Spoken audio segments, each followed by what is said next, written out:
Our dearest, most gracious Heavenly Father, we come to you today and we ask for your hand to be over all the families and those lost in the floods in Texas, Father. We ask that you give them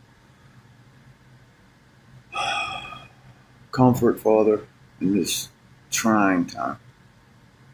We need you now, Father. In Jesus' mighty name I pray. Amen.